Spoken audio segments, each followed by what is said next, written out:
Virtual reality has come a long way, but we're still waiting for that one headset that truly changes everything. Here the HTC Vive Focus Vision, a premium VR device that promised to blend the best of standalone and PCVR gaming. But at almost $1,000, is it really worth the price? Today we're going to take a deep dive into what this headset does right, where it falls short, and whether it's the right choice for you. For 5K visual to eye tracking, from PCVR streaming to a standalone experience, I'll break down everything you need to know before you spend your hard-earned money. Let's get started.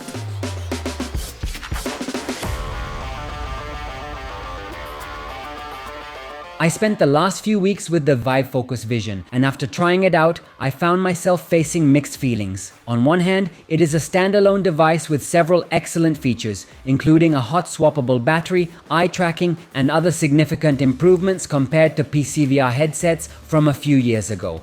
On the other hand, there are some noticeable drawbacks that make the overall experience feel incomplete. It seems like the Focus Vision aims to be the ultimate VR and mixed reality headset with high-end specifications and advanced functions, but it does not always succeed in delivering the best of both worlds for the price it demands. HTC placed the battery at the back of the head strap to distribute the weight more evenly and reduce pressure on the face.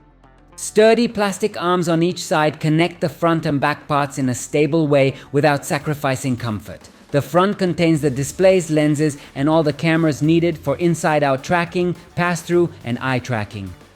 The option to hot swap the battery at the back is useful. It is an ideal solution for VR arcades, events, or any scenario where multiple people need to use the headset in quick succession. It is very similar to the Focus 3, which is the type of headset seen at zero latency venues, giving a clue that it also targets VR arcades that are evidently very popular in Asia. The built-in speakers are discreetly placed on each side, allowing users to hear 3D audio in the game without needing separate headphones. It is a big improvement compared to some older PCVR headsets that required a separate strap for audio, but it is no longer a novelty these days.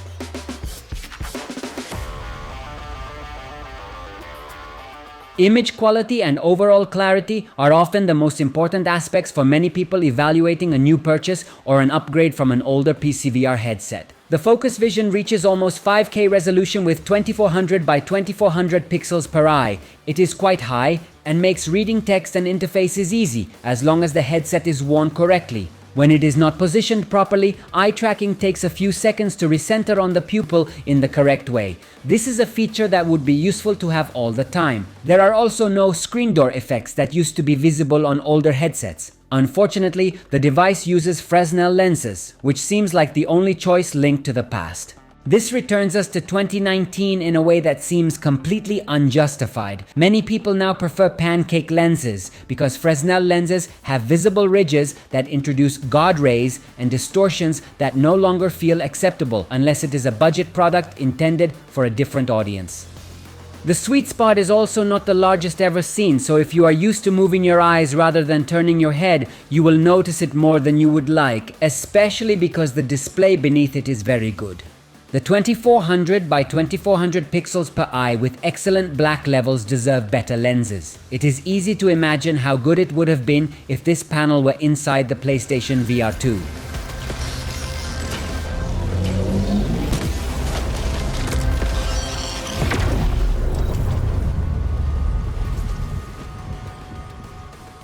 Another function I love and found here is automatic IPD, which is the distance between the pupils that needs to be correctly calibrated for a comfortable view. The Focus Vision, thanks to internal eye tracking sensors, detects your value and physically moves the lenses to align properly. The only downside is that the headset performs this process every time you remove it and put it back on, with no option to choose when it happens. If you take frequent breaks, for instance to have a drink or adjust the PC, the constant repetition of these tests that take 7 to 10 seconds can become annoying.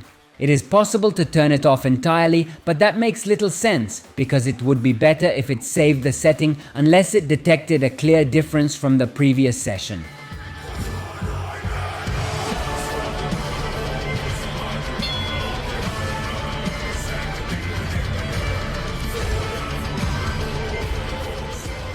Moving on to the standalone mode, the Focus Vision is a completely independent headset. You do not necessarily need a PC to run some applications or games because it includes the Snapdragon XR2 Gen 1 chip, the same as Quest 2. You can download applications from the HTC Vive Port store and run them without any cable. People who want a truly independent experience without a PC might be disappointed. The Infinity subscription that includes almost the entire catalog might sound appealing, but the available games are not exciting enough to make the offer essential. Anyone hoping to play Beat Saber in standalone mode, as on Quest, obviously will not find it here. The headset also offers color pass-through with a theoretically better resolution than Quest 2 or Rift S. This feature is convenient for taking a quick look at your surroundings, but there is still work to be done in the software. There are strong color aberrations, minor distortions, and a slight delay that caused me to feel motion sickness when using it. The strongest part of the Focus Vision is its ability to also work for PCVR, either wirelessly or with a cable using DisplayPort through an optional streaming kit that costs about $150 or euros. If you truly want the best image quality and highest frame rate, the additional kit is indispensable because wireless streaming, even on a powerful PC with Wi-Fi 6, suffers from lag and compression. Using the cable and DisplayPort with the adapter removes compression and decompression of the signal, lightening the CPU load and creating a more native PCVR experience. The other side of the coin is that you have to buy this extra kit, increasing the total price of a headset that is already not among the cheapest. Stage clear. Action. The 120Hz option is still in beta, but when it did work, it performed correctly. Some people, especially those who got used to wireless VR with Quest, may find the cable old-fashioned, but users who play racing or simulation games care about responsiveness and the enjoyment of driving without compression. That detail makes a significant difference.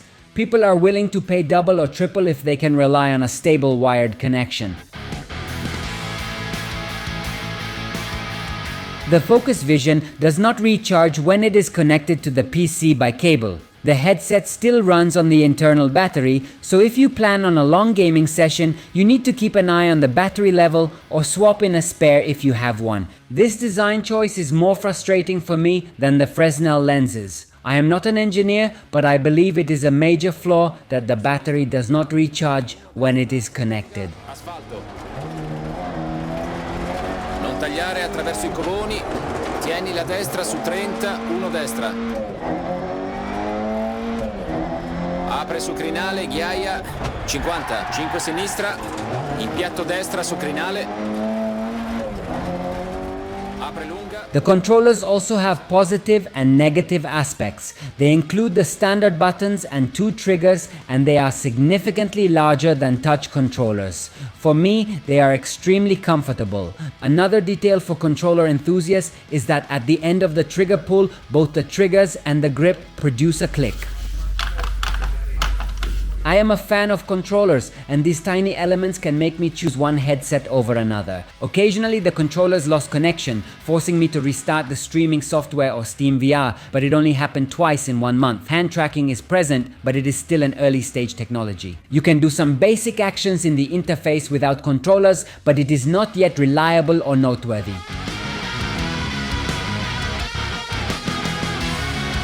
The device has also been presented as an ideal partner for VR chat, especially thanks to Vive's face tracker and body tracker, which are likely the best solution for anyone who does not want to set up base stations at home. My knowledge in that area is limited, since I have only entered VR chat a couple of times, but it seems like a very appealing system for people who want to experience VR chat like professionals.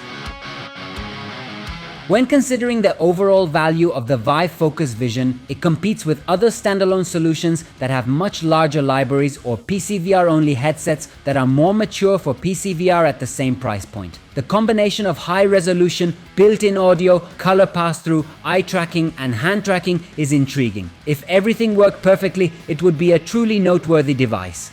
But in reality, some software components are not at the desired level, some functions do not work as hoped, and the decision to use Fresnel lenses immediately causes many people to reject it. I had a thought that it could have been an Index Pro if it had come out 1 year after the Valve Index, since the Index only has a resolution of about 1400 by 1600 per eye, which feels too low by today's standards, and this headset offers 2400 by 2400 per eye if it had included eye tracking, inside-out tracking to remove base stations, and kept the 120-144 Hz refresh rate, but left out the less useful Snapdragon chip. It might have become a top PCVR option.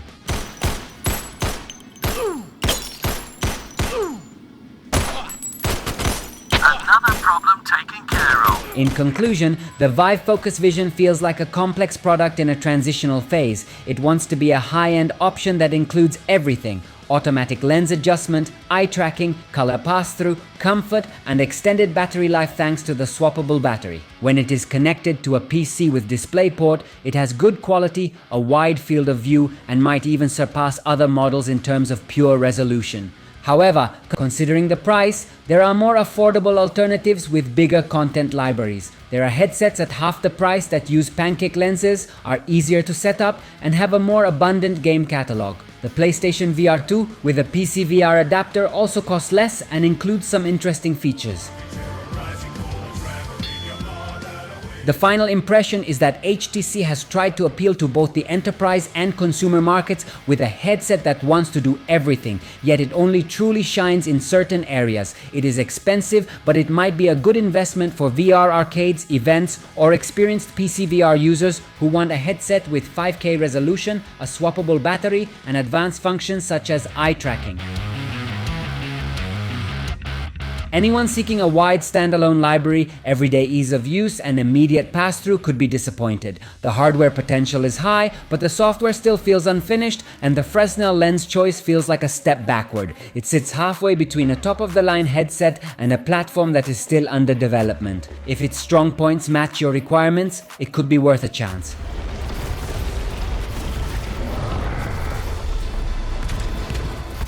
So after testing the HTC Vive Focus Vision every way possible, what's the final verdict? If you are a hardcore PCVR gamer looking for the best image quality and don't mind a few quirks, the headset delivers a good visual and deep immersion. But if you're looking for a versatile standalone headset or something that just works right out of the box, I don't know, some other competitors might be the better choice for you, and even for a lower price. But Focus Vision sits in an awkward place, trying to be the both of a standalone and PCVR headset, but not fully excelling at either. Now I'd love to hear from you. Would you buy the Focus Vision, or do you think another headset offers a better experience? Drop your thought in the comment below, and if you found this video helpful, hit the like button, subscribe for more VR content, and turn on notifications so you never miss an update. Thanks for watching, and I'll see you in the next one. Non tagliare attraverso I covoni, tieni la destra su 30, 1 destra. Apre sul crinale, ghiaia, 50, 5 sinistra, impiatto destra su crinale. Apre lunga. They're waiting for me.